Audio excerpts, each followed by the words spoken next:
Meaning of gyp. Gyp. Gyp. Gyp. Gyp.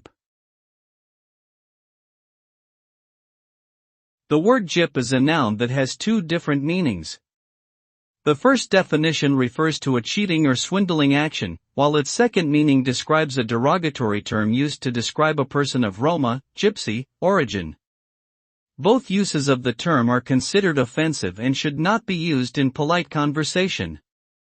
It is important to use language that is respectful and sensitive to all individuals, and avoid using derogatory terms that can perpetuate negative stereotypes and harm marginalized communities.